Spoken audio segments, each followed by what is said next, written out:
এত বড় একটা ঘটনা, জান্নাতি একটা শিশু, পঞ্চম শ্রেণীর ছাত্রী, সে শিশু বাচ্চা, তার উপর এত বড় একটা অন্যায়কারী হলো, তার উপর একটা বলৎকারী হলো। হ্যাঁ, আমরা সেটা পেয়েছি, এটা বাস্তবে, এটা আমাদের অভিজ্ঞতা থেকে আমরা বলতেছি। যেহেতু আমাদের হয়রানি করা হয়েছে, হাসপাতাল টু আপনার থানা টু হাসপাতাল, এরকম হয়রানি করার পর সাবেক এমপির সুপারিশের কারণে তার মামলাটা নেওয়া হয়েছে পরবর্তীতে।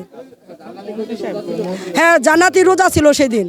আর এই ঘটনাটা 26শে মার্চ স্বাধীনতা দিবস, আমরা যে এই 30 লক্ষ শহীদের বিনিময়ে, 3 লক্ষ মা বোনের ইজ্জতের বিনিময়ে আমরা স্বাধীন দেশ পেয়েছি। কই, আমরা তো সেই স্বাধীন দেশ পাইনি।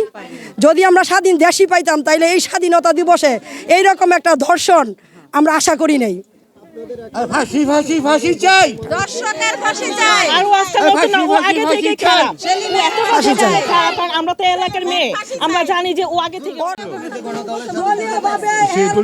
নেতা নেত্রীর উপর হাত আসিল বিদায় সেই রকম কার্যকলাপ করতে সাহস পাইছে, কিন্তু এখন বর্তমানে ওয়ার্ডের সভাপতি এই যে। আমরা এগুলো ইচ্ছাকৃতভাবে ওনাদের দোষারোপ মামলাগুলি দেখেন এইখানে বলেন, আমাদের উপরে মামলা এই যে আওয়ামী লীগের আমলে ও যে পর এই ঘটনাগুলি ঘটাইছে, অবশ্যই আওয়ামী লীগের নেতা নেত্রীর হাত ছিল, বিদায় সে বারবার এখান থেকে সে বাইচা গেছে।